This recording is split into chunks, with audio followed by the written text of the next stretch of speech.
Yesu asifiwe, watu wa Mungu. Nipende kuwakaribisha katika documentary zetu za Bible Truth Prophets Minister.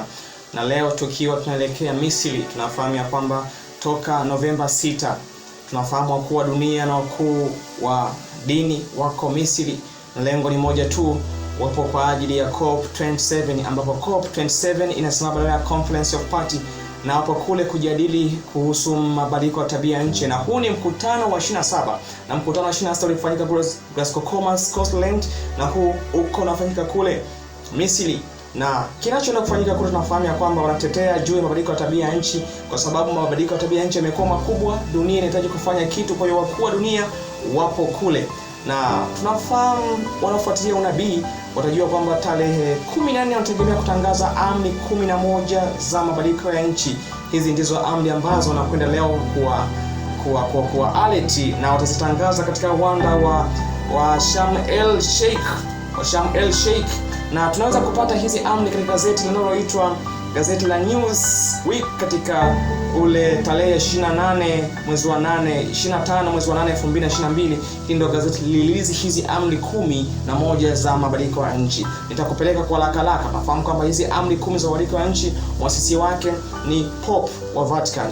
Ukisoma kile kitabu chake cha Laudato Si, ile chapter 6 inazungumza kuhusu habari ya mabadiliko ya tabia nchi na solution yake, ambapo suluhisho anasema kwamba kama tutarudi katika kuitunza siku ya kwanza ya juma kama Sabato, basi dunia inaweza ikawa imesolve hili tatizo la mabadiliko ya tabia nchi. Zifuatazo ni amri 10 za mabadiliko ya tabia nchi ambazo yamkini katika ule uwanda wa Sharm el Sheikh wanaweza kutangaza hawa wakuu wa nchi na dunia. Na amri ya kwanza inasema kwamba tie mamlaka kuu zaidi. Na amri ya pili, chagua tabia ya nchi. Amri ya 3, usiue. Amri ya 4, usiibe. Amri ya 5, usishuhudie uongo. Amri ya 6, itunze Sabato. Hapo utanote Sabato ni mabano Sunday Sabbath au zero carbon Sunday. Amri ya 7, fanya uvumbuzi. Amri ya 8, mheshimu mama dunia. Amri ya 9, usitamani. Amri ya 10, usiendelee kuwa kichwa ngumu. Na amri ya 11, usipoteze pambano. Turudi katika amri ya 6. Kulingana na kitabu cha Laudato Si, Pope amesajisha kwamba kama tutaitunza Sunday kidunia, hii inaweza kuleta suluhisho ya mabadiliko ya tabia nchi, na hii wanaita jina la carbon zero Sunday au Sunday Sabbath, ambayo ni Sabato ya siku ya kwanza ya juma. Kitabu cha Kutoka tunafahamu ya kwamba kinazungumza kuhusu habari ya amri za Mungu kutoka 20, ukiangalia mstari wa 8 mpaka 11 inazungumza kuhusu habari ya kuitunza Sabato. Hawa nao wanasema tunaweza kuitunza Sunday au siku ya kwanza ya juma, inaweza ikafanya mabadiliko ya tabia nchi yakatulia. Sababu gani? Kwa sababu wanasema kwamba tusipomheshimu huyu mother dunia, huyu mother earth, kulingana na amri yao ya 8 ambayo inasema mheshimu mama dunia, ambapo hapa inatushauri tuabudu viumbe kuliko mwabudu Mungu, sababu dunia iliumbwa na Mungu. Nasema tumwabudu mama dunia, yakiwepo akina mama jua na mama mwezi. Hawa wanaturudisha katika ibada za kuabudu viumbe badala ya kumwabudu Mungu wa mbinguni. Lakini ukiangalia ile amri ya 10, usiendelee kuwa kichwa ngumu, hii inalenga waadventista wa Sabato. Nafahamu ya kwamba kitabu cha Ufunuo sura 13 kinazungumza juu ya habari ya ushinikizwaji wa dunia kuabudu siku ya kwanza ya juma, na huu tu utakuwa ni mwanzo wa kushinikiza ulimwengu wote kuabudu katika ile siku ya kwanza ya juma. Wataanza na kuwashauri watu kwamba wanaweza mkaabudu katika siku zenu za ibada, lakini mwishoni kabisa itawashauri na kulazimisha watu wengine kuuawa ambao hawataiabudu siku ya kwanza ya juma. Na wapo ambao wataendelea kuwa vichwa ngumu, si wengine ni waadventista wa Sabato na watu siku ya kwanza ya juma. Kwa hiyo hii amri ya 10 inawalenga kwamba itakapofika wakati wa kutangazwa hii siku ya kwanza ya juma, wanaambiwa wasiwe vichwa ngumu. Amri hizi zinabidi published kwa watu wazitambue na kuzielewa, ili kusudi wakazitambua na kuzielewa, wale ambao wataenda kinyume nacho watahusika kuwa ni vichwa ngumu. Kuna video hapo karibu nimekuandalia. Hebu uweza kuitazama hii video, na baada ya kuitazama hii video utagundua kwamba tumefikia mwisho wa wakati, na itakufundisha na kukuelekeza kwamba kipi ambacho kinakwenda katika COP 27.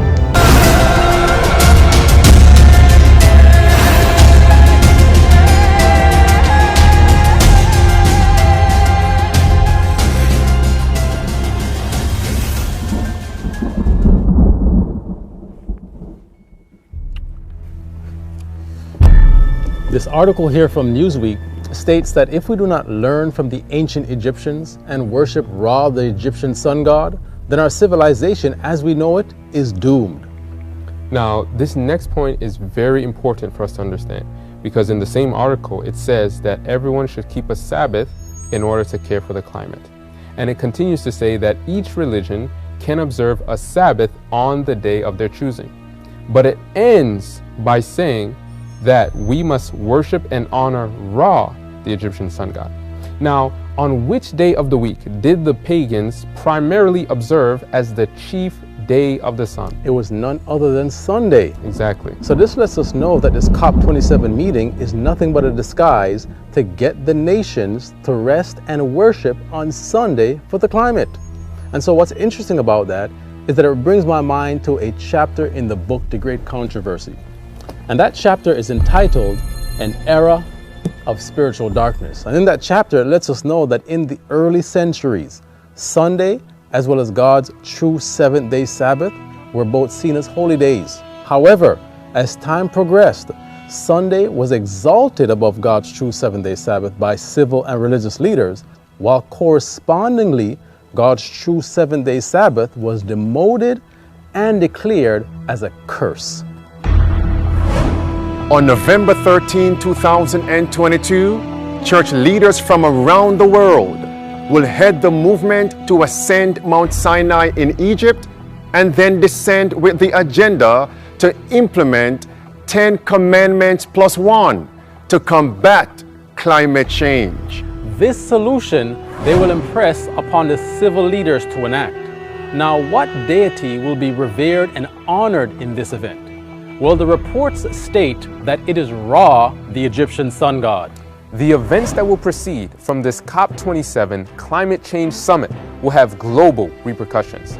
This documentary will reveal how COP27 is really a spiritual movement to force everyone on earth to make a decision, either to observe a man-made universal day of worship or to honor God's true Sabbath. And the choice that we make will have eternal consequences. There's a lot to discuss when the COP27 summit kicks off in Egypt, Sharm el-Sheikh on November the 6th. Let's take a look at the topics to watch. 1.5 degrees. Stay below 1.5 degrees. 1.5 Celsius.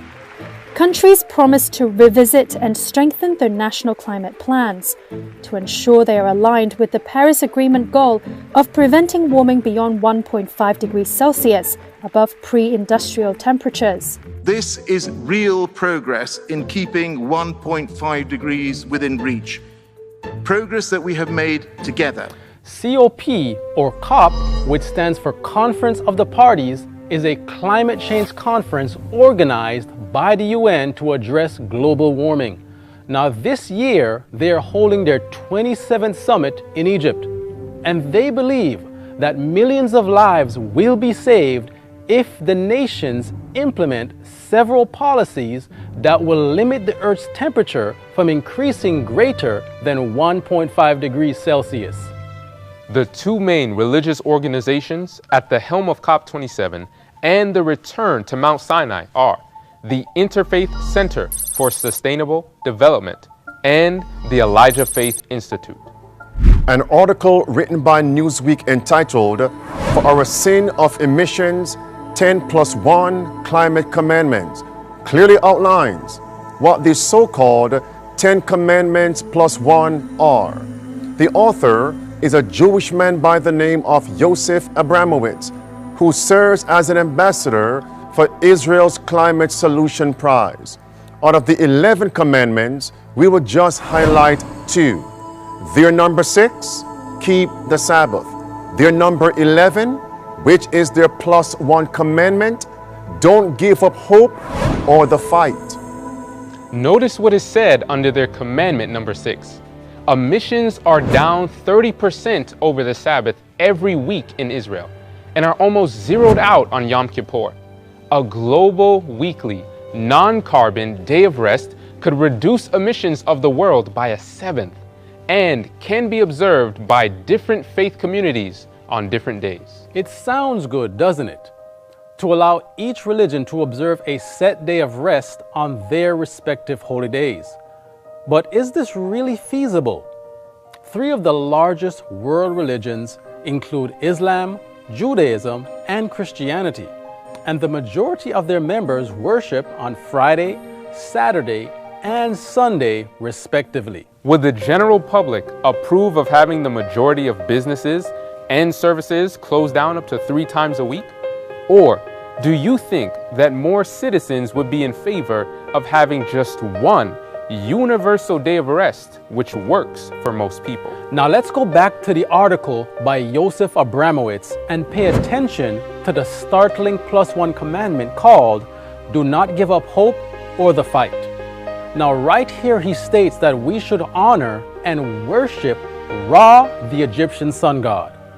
Which religious and civil leader has been foremost in pushing the agenda to combat climate change? It is Pope Francis the Jesuit.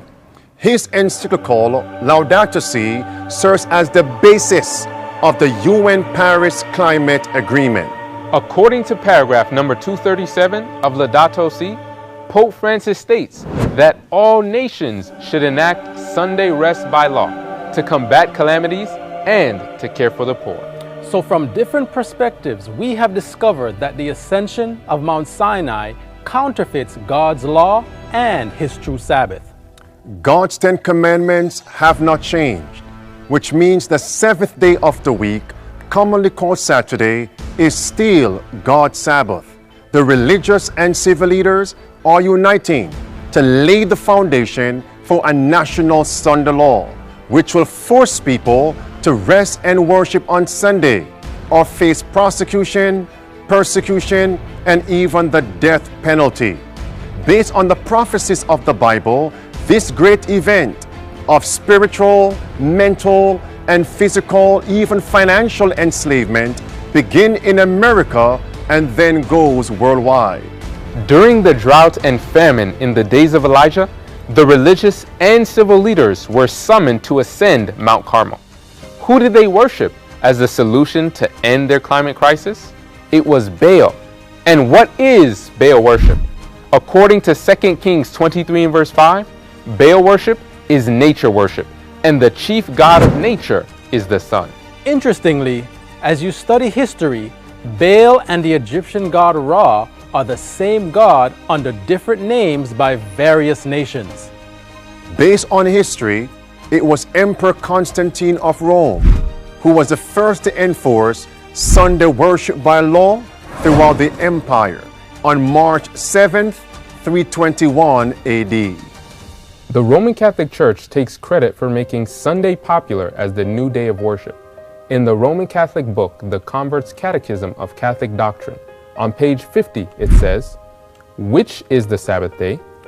Answer: Saturday is the Sabbath day.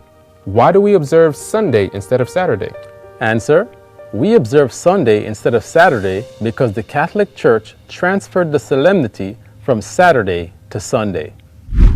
Based on these evidences, we can clearly see that this movement to ascend Mount Sinai and descend with 10 commandments +1 is a movement that will eventually force Sunday worship by law upon the people. When this is enforced, it will be the mark of the beast mentioned in Revelation chapter 13, verse 15 through verse 17. In this time of crisis, what will your decision be? Will you receive the mark in your forehead? Will you receive the mark in your right hand to enjoy the conveniences of life? Will you serve man or will you serve God? It's decision time.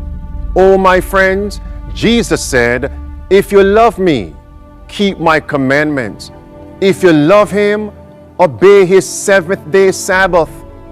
Death before dishonor or the transgression of God's law should be the motto of every Christian. Christ loved us so much, he gave his life for all of us.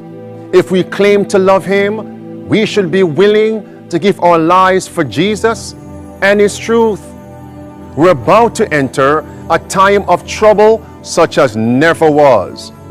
Place faith above fear. As the Bible says, yea, though I walk through the valley of the shadow of death, I will fear no evil, for thou art with me.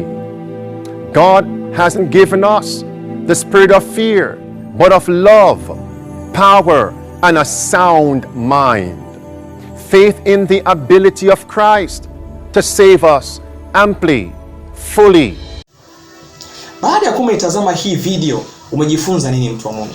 Nilichojifunza mimi ni kwamba tumekaribia kufika mwisho wakati. Tunafahamu ya kwamba Sunday Law is the last drama in act. Yani ibada ya kwanza ya juma, huu ndio mfululizo wa mwisho kabisa katika matukio na Kristo atakuwa anarejea. Umeshajiandaa? Je, umeandaa wengine kutana na Bwana?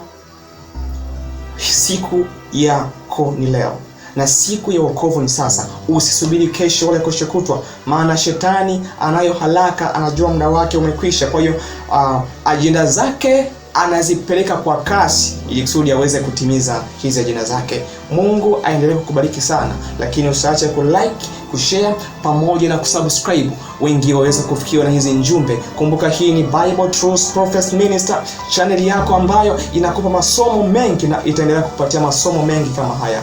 Bible Truth Prophet Minister is all about revival and reformation.